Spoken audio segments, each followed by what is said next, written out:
the bat and the ball as well. Of this loss or this performance. It's been 40 days since that heartbreaking World Cup final loss. Could it be a case of the key players of this side perhaps not having recovered fully psychologically, emotionally? Are they still carrying that scar? Or are we as emotional fans overthinking it, overcooking it in our heads? I don't think it's a case of them being tired mentally or jaded. When you look at how the World Cup went, it was a massive success, barring the final, which Australia had a much better day and ended up winning, and rightly so. But post that, most of the senior players have had a break. They haven't played any of the bilaterals that came their way, and they would be pretty fresh. And I don't think you can put it down to fatigue. I think it's only a case of South Africa being the most skilled side, knowing the conditions better, making better use of the conditions.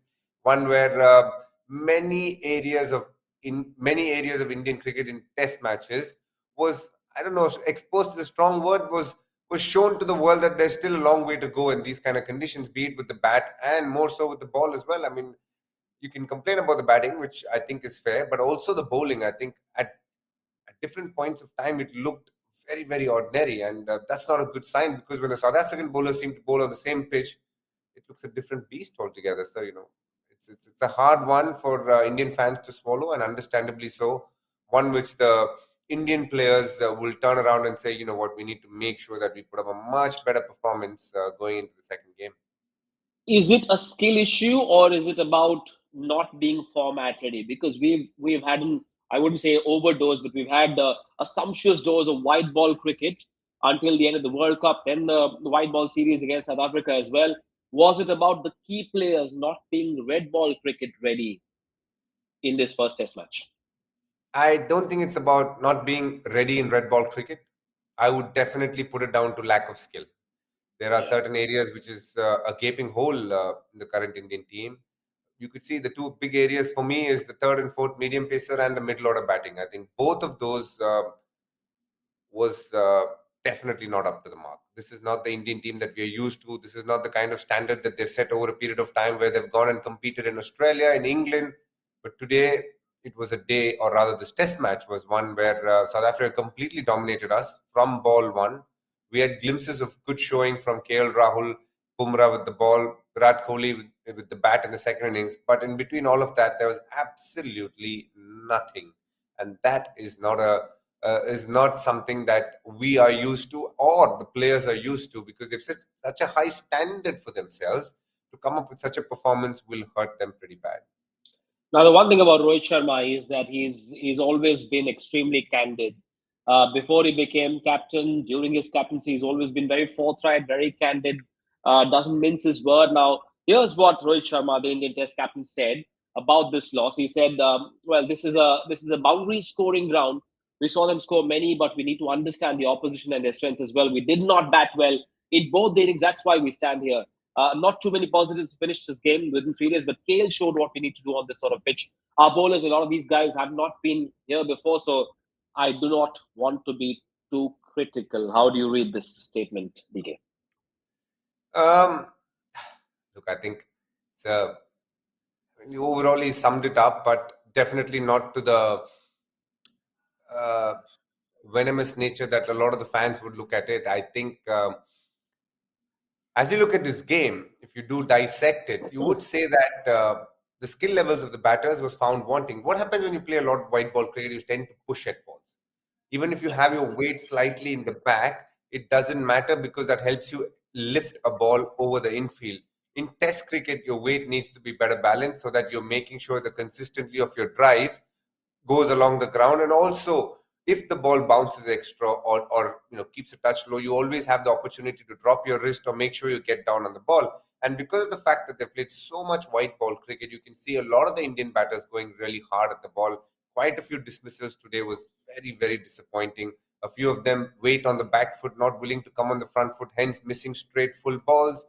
With the ball, you have to say Bumrah and Ashwin. And I say Ashwin only because he bowled an economical spell, and that is pretty much what you can do as an off spinner in these kind of conditions, and he did a good job. But the other three bowlers, I thought were okay. Siraj, to a point, I can understand. I thought he got us a couple of breakthroughs up front. He wasn't bad. But Shardul and Prasidh Krishna definitely need to up their game. I think Rohit is being very kind to them when he's saying that it's the first time for the bowlers, they're young bowlers, but Shardul was there on the previous tour as well. He did pretty well. Today was a very ordinary performance from Shardul Thakur with the bat and the ball. Prasidh Krishna, yes, he is young, shows that he doesn't have too much first class experience under his belt and really showed with the ball as well. He was giving away one too many boundary balls. There wasn't any control that he was able to give the captain, and that's never a good sign in Test cricket. Yes, Centurion is a boundary scoring ground. Yes, it is a fast outfield as well. The sides are much smaller, and the South Africans made best use of it. But the Indian bowlers definitely went up to the mark, and they would know that. India prides itself in the last few years on how good the bowling attack is, but you could see that without Mohammad Shami there, this Indian attack is not what it used to be.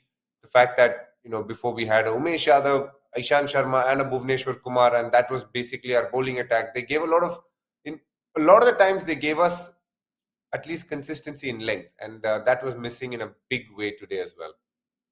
I And through this suppose test, I suppose the focus from the fans' point of view will be a lot more on batting as well. India lasted 67.4 overs in the first innings and played only 34.1 in the second. Now, clearly, the way the Indian selectors have chosen this side, it seems like they're trying to move on from the Pujara Rahane phase.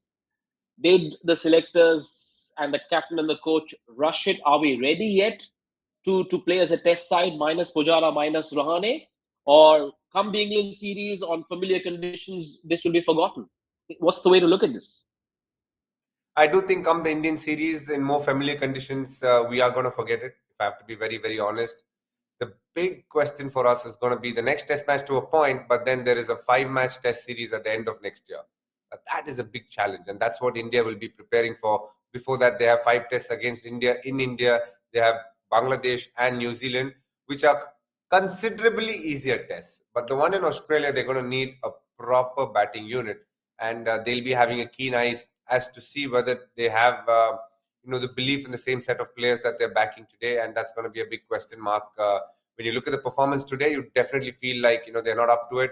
But I think you need to give the opportunity to the young boys as well, back them, and believe that they can do something special. Now, there's also an India A tour of South Africa A happening as we speak. The second test match is on at this stage. Now, I was just looking at the scorecard of the first test match between South Africa A and India A. Now, Shardul played in that game. Prasidh Krishna played in that game. Sarfraz Khan scored a half century in that first one at Potchefstroom. Is there need to reimagine how India prepares for a big test tour outside Sena countries, one? And B, what is the message going to those scoring a ton of runs in Ranji Trophy cricket? Is it irrelevant? Are we only going to look at players scoring runs in white ball format and the same players being picked for the red ball series? Because clearly fans will have these questions in their minds. Let's be honest, Manish, who are we talking about here? Yashashvi got 100 against West Indies in his debut series. Shubman Gill is the big question mark here. He hasn't lived up to the expectations that people have. And I think even he would be aware that if you're going to average mid 30s or early 30s after having played 20 tests, then you would consider yourself to be a bit lucky to be around. And I think his place will definitely be under the scanner if he doesn't have a great test match the next one. But having said that, if you do look at Shreyas Iyer, we know how consistent he's been. He averages mid 40s in Test cricket. The big question mark is: do you see him as a potential pick for the Australian series? That's what they'd be thinking, which happens 12 months exactly from now, and he'll be given the opportunity, I would think, in the England Test series as well. The only middle order name that we're missing out on is Sarfraz Khan, and I have no doubt that he'll make it to the squad much sooner than he thinks right now. And other than that, you don't have too many other names doing the rounds in the middle order. Rajat Patidar is a very, very strong name that I think they will be looking at very, very soon because he's a high quality player again. Now, the question becomes, what we have the arsenal, we have the skill set, but I do think the skill set required for ODI cricket is there, or T20 cricket is there a lot more in abundance than the grit and determination required in Test cricket. If you do have a look at how Dean Elgar played, it was a proper Test innings. He just went about there, left a few balls, made sure that he put away the bad ones. Yes, I don't think India's bowling was up to the mark, but he did show how it needs to be done in Test cricket. So there are a few questions for India. I don't think we all need to think twice about that. Coach Dravid and Captain Rohit will have a few tough questions for this week and for the near future. But for the moment, I think they've picked a very, very good set of players. Looks like they have moved on for Ajinkya and Pujara, but doesn't mean that they wouldn't come back in the squad. If performances are put like this, then as a coach or a captain, you're going to think, let's go back to those players who've done well in those countries that we're touring, that we're going to be touring in. So they might get an opportunity as well. No one's door is closed in Indian cricket, and if they get runs in Ranji Trophy and again show the hunger required to play for the country, why not? But for the moment, the Yashashvis, the Shubman Gills, the Shreyas Iyers will be looking to do everything possible and make sure things turn around in the next Test match. India play England at home, then India tour Australia at the end of 2024 and at the start of 25. Uh, India has had to or has sort of pressed the reset button on that number three test spot. If they have to move on from Pujara, they seem to have identified Shubman Gill. From a skill and temperament point of view, is number three the right spot for Shubman? Or is Shubman the right man for the number three spot? If yes, why? If not, why and who? I believe Shubman is a good candidate to have at number three. I would be looking at how Shubman goes from here on. Or the next opportunity for me, and I have no doubt about it, is Rajat Patidar. I think he's batting really well. He looks set. He looks like a very composed batsman batting well. I would just look at Rajat Patidar for the moment, other than that. But is Shubman ready to play Test cricket? For sure. Does he have the skill set? Yes. He seems to be a really good player on flat pitches, but on challenging pitches like this, it is an area that he will be a work in progress. It's never easy in international cricket when you play high quality fast bowling like what we saw South Africa bowl. It's never going to be easy. The one man who stood between high quality knock today and South Africa's great bowling was Virat Kohli, and we can speak a lot about the man, but yet again showed his skill set. What a player Virat Kohli is! Just the way he came about and did what he did, showing the skill set and the mental temperament required to do what he did on a tough pitch. But as I said, it looked a tough pitch when India batted, but didn't look as tough when India bowled. So that would be a bit of a worry as well from a Team India point of view. But is Shubman Gill the right man at number three for the moment? Yes. The only guy I can think who can replace him in the near future should be Rajat Patidar. I think he's done really well and in any other given opportunity. So he should get a look in if they're looking beyond Shubman after this series. But for the moment, for this series, I think Shubman will be obviously given another opportunity, and most likely he might start against England too. But if he doesn't make most use of those opportunities, then he will feel the pressure. Well, in the season of good cheer, a result of despair for India and Indian fans, and yet Virat Kohli, on a rather disappointing day, his innings was 76, whatever. Perhaps given the Indians something to sort of feel, I mean, it was like a consolation, a gorgeous consolation at that 76 of 82, 12 boundaries and a six as well.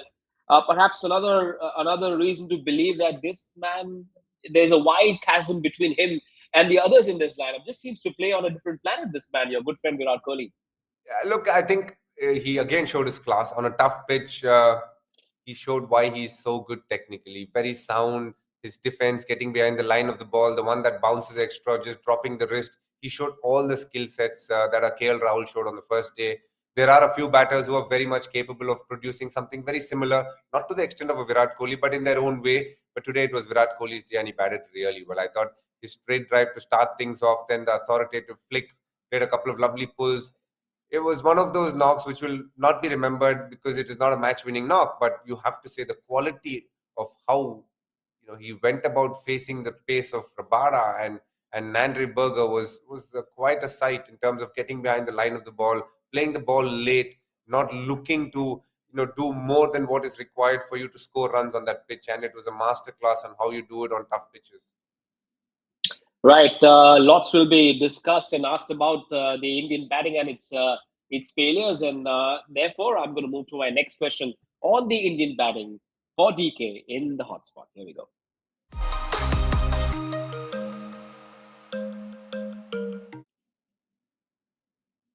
Simple question on behalf of Indian fans: why is India recurringly crumbling in away tests, especially outside the Sena countries? It's such a simple question, and I completely understand where you're asking this from, but with adversity, the one thing Team India have done well over a period of time is bounce back from it as well. And that's what I expect from this Indian team to put up a very strong performance in the next test. But yes, it will be a worry that India at times are just crumbling for a score which is way below par. They are a proper batting unit. They have a lot of talent. They have a lot of skill. What was lacking today was probably a bit of belief and a bit of application. Yes, we were behind the game. The moment they got ahead of us, things was always going to be hard for us. But that's where good batsmanship, good attitude, good belief about what you want to do around how you need to be playing in these conditions should come through. Today it didn't. It was just one of those days where nothing worked for India. But also give a lot of credit to how well Nandre Burger bowled. I thought he hit some great areas, used the angle of coming around the wicket and kept it at the stumps, the odd ball straight in, got a couple of full ones to get Shreyas and Shubman Gill, both Nandre Burger and Marco Jansen. And through all of that, we had Rabada just making sure that he gave nothing away. It was a masterclass of bowling on a seaming pitch from South Africa, and a masterclass from one of the greatest that's ever played the game, actually, Mr. Virat Kohli as well. But in between all of that, there was a lot of white noise, and India can have a great night, great day today. The scar of batting collapses continues to be painful now. If you look at collapses in recent times in India's last five away test results in China countries, a nation, a cricketing nation that takes a lot of pride in being a top cricketing country. Of course, Indian cricket is a financial success, but for it to call itself a cricketing success, India's got to win test matches and bat way, way better than we've seen in the recent past, especially in countries outside the subcontinent. It's something that is very difficult for fans across the country to accept. Yes, you can lose a World Cup final one odd bad day, but results in these countries outside of the subcontinent cannot be acceptable. It's a real tough one for fans to accept and swallow. The Indian cricketers, the ones who take Test cricket seriously, actually pride themselves a lot on how well they do on away test tours. India is coached by one of the greatest players the country's ever had in touring abroad. Rahul Dravid, he probably has a record that most players around the world are envious of. He's been someone who's very consistent. He prepares himself for those tough conditions, and he's come good most of the times. So they have a solid coach who believes that doing well abroad determines how good a cricketer you are. So today's loss will hurt them bad. They didn't apply themselves. It was a meek surrender. They played some very ordinary shots, and they will all go back, look deep down, and say, you know what, we are better than this, and they'll come back stronger. I have no doubt about it.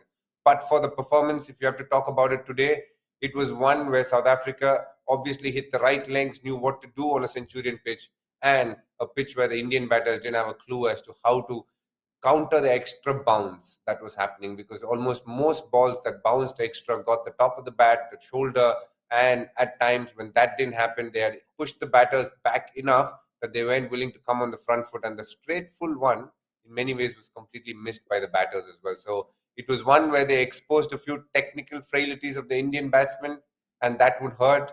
But overall, a terrific performance from Team South Africa. Yes, Kagiso Rabada was in a bit of a rampage, wasn't he? Five wickets in that first innings, two in the second, and it seemed like he was not in the mood to let any Protea supporter miss Lungi and Giri. He seemed to be on fire, wasn't he? He was. You do look at how well he's bowled throughout this test match. 5 for in the first, say a 2 for in the second, and some high quality balls at that. Nandre Burger, 3 in the first, 4 in the second. Marco Jansen again having a good day with the bat, really showed his value through the middle. Had a great partnership with Dean Elgar and literally followed through with the rest. But overall, a thorough performance. They picked the perfect 11, played all 4 fast bowlers, kept rotating the fast bowlers. They didn't have to bowl 1 over of spin. Yes, India got all out very early, but through this test match, they haven't bowled 1 over of spin, which tells you how well the fast bowlers have bowled, kept getting the breakthroughs. And the fact that rain was there around the corner in the first day made sure that they were fresh when they came back the second day. And they just went about their things in a very convincing manner, very clinical manner. And overall, if you do look at who was the most potent and most venomous bowler, has to be Kagiso Rabada. I thought he was the best bowler across both teams. Had a terrific day today. I mean, not only today, have a terrific day in this test match itself. The health of a team, a company, an organization that has a solid bench strength is always in good shape. Now, in Mr. Berger, they found someone who's who's looking like an absolute champion. Although it's just his sort of Test debut as well, but he didn't look like he was a debutant. Just the way he bowled, that catch of Rohit Sharma, then the 2 wickets to support Kagiso Rabada, four in the second innings as well. A left-arm pacer once again scarring the Indian batting. How good was he? I think he's been the find of the series so far for South Africa. Bowled well in the ODI and T20 leg. As the scouts would see and realize that he's got the skill. Got picked up in the IPL auction for the first time. He gets picked in a Test match and picks up a 7 for across both innings. So he's having probably the best time in his life right now as a cricketer. And why not? Because he's able to hit right lengths. He's able to swing the ball both ways. And most importantly, his consistency in using the angles and the depth of the crease has been really good to watch. Has got a great release. The backspin on the ball is very good, so he gets the ball to tail in a little late. And in trying testing conditions, they realized how good he can be. In the second innings, he got the new ball straight up and created an impact with it. And he looks like a bowler who is there in it for the long haul. Pulled some really good nuts today, troubled the batters. Overall, has got a great attitude as well. Every time he picks up a wicket, the kind of celebrations he has and how he is willing to try hard to pick up a wicket, be it changing angles or where he bowls from the crease. And the fact that he's able to take the ball away from the right hander and not only just bring it back, just adds all sorts of skill to his arsenal, and he looks quite the bowler and a good find for South African cricket.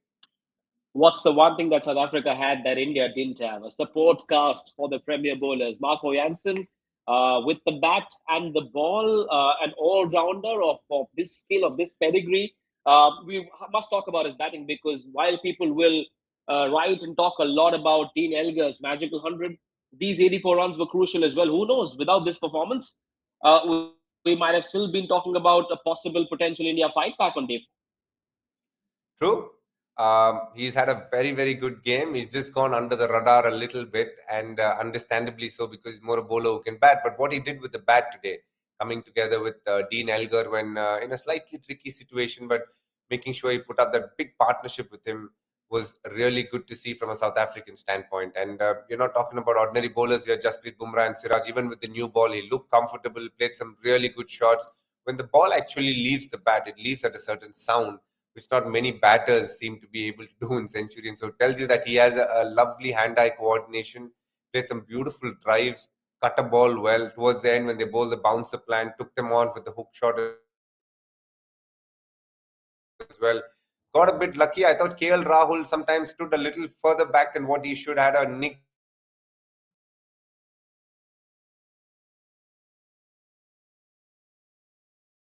to stand in terms of distance for the fast bowlers. A couple of catches not carrying. It needs to be a little wary, but overall, a terrific partnership, a terrific team performance by South Africa, and a very, very good all-round performance by Marco Jansen in terms of seizing the moment with the bat and making sure with the ball he gave enough support to both Rabada and Burger through the game.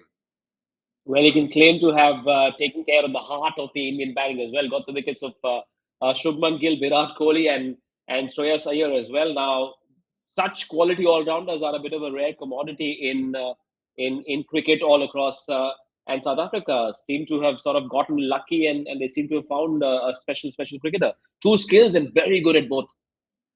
True. It's not too often that you get such a good bowler, but someone who can really contribute to the bat as well. And I think they've kind of struck gold with the Marco Jansen. The more he plays, the better he's going to get with the bat. We've seen his skills even in white ball cricket. He's someone who can be very effective with the bat as well, and it's good to see him do so well. And you always need that fast bowling all-rounder for every team to balance out the 11, and he seems to be a really good fit for South Africa. Now on to a man who is a signage of all eyes. He is perhaps the most popular cricketer today in South Africa. A 36-year-old Dean Elgar. DK, you weren't 36. You were 36 not too long ago. Give us an insight into the psyche of a 36-year-old playing his last Test series and putting on a show like Dean Elgar has. 185, his highest Test score. That big smile on his face, that celebration as well. Told you the kind of mood he was, and how much it meant to him and to his family, to his team as well. Perhaps an innings right towards the end that perhaps will go on to define his career. I don't know if it'll define his career, but it'll be one that will definitely be remembered. You're always remembered for the kind of knocks that you play on tough pitches. And I think Dean Elgar's knock today was probably one of the best that he has played in his career in terms of how tough the pitch is. You can see he's a very gutsy cricketer, someone who fights it out. And with every passing year, the one thing that's going to become tougher for test purists is they don't get enough match time. There's a lot more white ball cricket happening, so you'll see with white ball cricket, and if you then play for the test team as well, then you're obviously in touch with the game and you're playing cricket at the highest level. Just imagine if you're on Dean Elgar's shoes. The last time you played a test match was many months ago, and then you again turn up and play one of the better bowling attacks with the qualities of Bumrah and skill sets of Siraj. So it can never be easy. But what Dean Elgar has done, go out there, play some county cricket, play the South African domestic cricket, play probably a lot more in indoors, get ready, get used to the bounce, and do everything possible without probably playing at the highest level and waiting for the test match to come around. And when it does come around, put in a show like this, and he'll be really proud of it. And you can see that's one of the reasons why he's calling it off, to spend some time with family, and the fact that, just waiting around for the test matches to come, and he's getting older by the day. An understandable decision, but he's been a real good player. The time that he led South Africa as well, he led it in a very, very good, he led them in a very good manner. They played some strong cricket. Overall, he's been one of those gutsy test match cricketers, old school, one that going in will give everything possible that's required for the team. The 100 that he got the last time South Africa toured India was again one of the better knocks that he's played, and he'll remember that very fondly as well. In India, the challenges are different. Playing spin on dust bowls can never be easy. So he's had a very, very good career, one that he'll be really proud of. Centurion, he's left a mark, and one knock that will be remembered for a very, very long time. Dean Elgar, well done. And the knock that has also given India 2 extra days to look back at what's happened, what they need to do. We'll get DK to tell us what India should do in Cape Town in fast forward.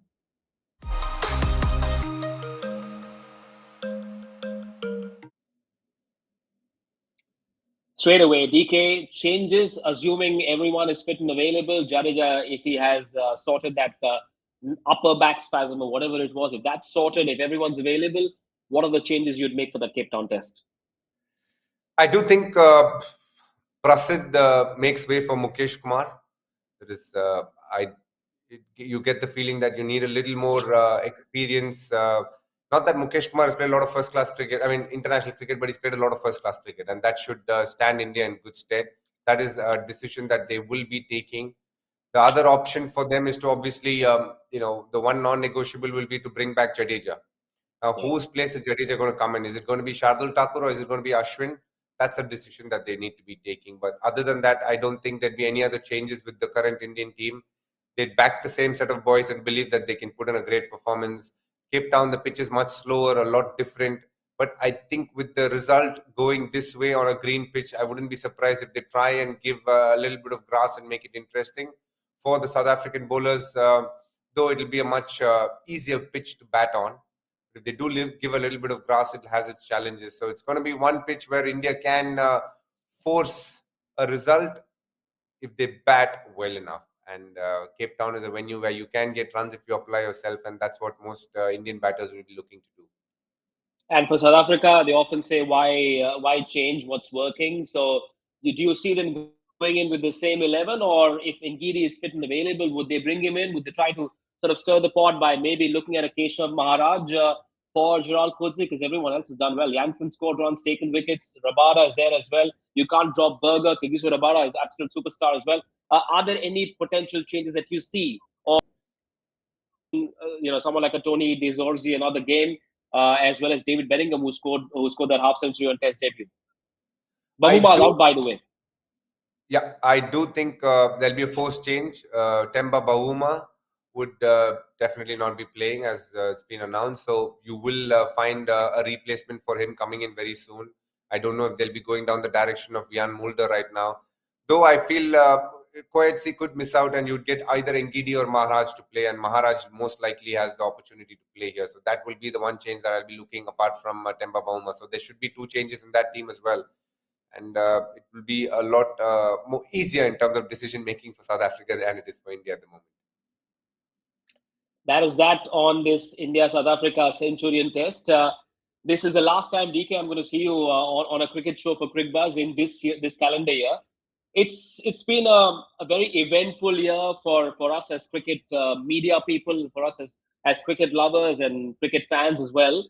Um, when you look back at the year, there have been a lot of highs, a few depressing lows as well. The WTC final, the World Cup final, 10 wins in a row. Virat Kohli's return as well. Give me a sense of how you look back at the year 2023, January to December. Maybe top 5 moments, if you will, please. 2023 has been a year which has seen some of the best cricket team India has played and some really heartbreaking days as well. Most of the bilaterals, I think we have aced as always. This World Cup was a very, very special one. The 50 over World Cup that happened in India was a very special one. India played some brilliant cricket, barring the finals, as people would say. It didn't just go our way, and South Australia played way better on that day. But if you do look at how things have panned out, we've had a pretty disappointing year in terms of a World Test Championship final not going exactly how we planned it out. The Asia Cup was a very good tournament for us yet again. We completely dominated that. The World Cup was brilliant till the final. Test cricket side of things, we haven't played too much Test cricket, understandable, because with the 50 over World Cup being there, we have obviously focused a lot more on 50 over cricket this year. There have been many, many, many good things that have happened, be it Bumrah's return to cricket. I thought is a very, very important moment for us. The way Virat Kohli has just come back in all formats. The skill the man's got, the hunger, the determination, second to none. Rohit Sharma's incredible batting during the World Cup, just standing up and wanting to be counted as a leader. I did think KL Rahul's come back to international cricket, and that's been a great success story as well, not only as a batter but as a keeper as well. We're waiting for the likes of Rishabh Pant to return, and that's going to be happening very soon. Through that, I thought Shubman Gill has had some good knocks. And as I look at it, I think Indian team is in very, very strong territory. Yes, we've had a tough test match, but things will definitely change. I'm very confident this Indian team will put up a way better performance and push South Africa the next time round. But for this year, there's been there's been many hits. There's been some real heart wrenching misses as well, and that's been how this year has gone. Rohit Sharma's selflessness, Virat Kohli's year in 2023, his comeback as well. So many things to look back at. But very quickly, DK, going into 2024, is there a wish list you have for the brand of cricket India should play, or the changes you foresee in Indian cricket, young players coming through? Is there anything that you have as part of your wish list for the next year? Yeah, I would love to see Rajat Patidar make his test debut. I think he's got the skill set, he's got the mindset. I'd love for Devdutt Padikkal to come into the ODI squad. I think he's batting beautifully. I would love for Varun Chakravarti to come back into the T20 scheme of things behind Ravi Bishnoi. I think he's bowled outstandingly well. Sai Kishore is another man that I'd be watching very, very closely. Looks like he's probably the most talented left arm spinner in white ball cricket right now. If you do look at how well Sarfraz Khan has batted over a period of time, I would love for him to come in Test cricket and show the world why he is so good. There have been many individuals that I've just spoken about, but from a team point of view, I'd love for Team India to cross that final hurdle in the T20 2024 World Cup. I think it is a very, very healthy possibility. But Team India have to really stand up and play similar to what they did in the last World Cup, and I'm pretty sure they can put up a great one. But the Test series that I've been really looking out for is the one that happens at the end of the year. India Tour of Australia. Last 2 times India visited there, they've done phenomenally well, winning both the series. Can they do it a third time? That's something that I'll be watching out for. I'm not a big fan of getting too emotional about the bilateral series. I think it's got a place, and Team India are pretty strong at it. But this Test series and the T20 World Cup is what I'll be really looking forward to. In the last 60 seconds, DK, with those words, you've resonated and mirrored the emotions and the hopes and the aspirations of 1.4 billion Indian fans. Personally, as well, it's been a delight to work with you on Cricbuzz during the Asia Cup, the World Cup as well. Always an absolute pleasure, because I know I can ask you anything and I'll get a proper analytical, neutral, objective answer from Dinesh Karthik, who's also been a fine for cricket broadcast in 2023. But we will work again soon. We will see DK sharing his insights with us on Cricbuzz Chatter on the night of the 3rd of January 2024. That's when we'll be back as well for that second test match. DK, to you, to your wife, to your love. Keep going, and I hope to see you soon in about 5 days from now. Thank you so much. And you guys and girls who are watching us on Cricbuzz, make sure you catch all the fantastic year-end programming that's coming up on Cricbuzz, fronted by the one and only, the voice of cricket, Mr. Harsha Bhogale. So do catch that on Cricbuzz, and we'll see you soon on Cricbuzz Chatter. Bye for now. Happy New Year. Happy New Year.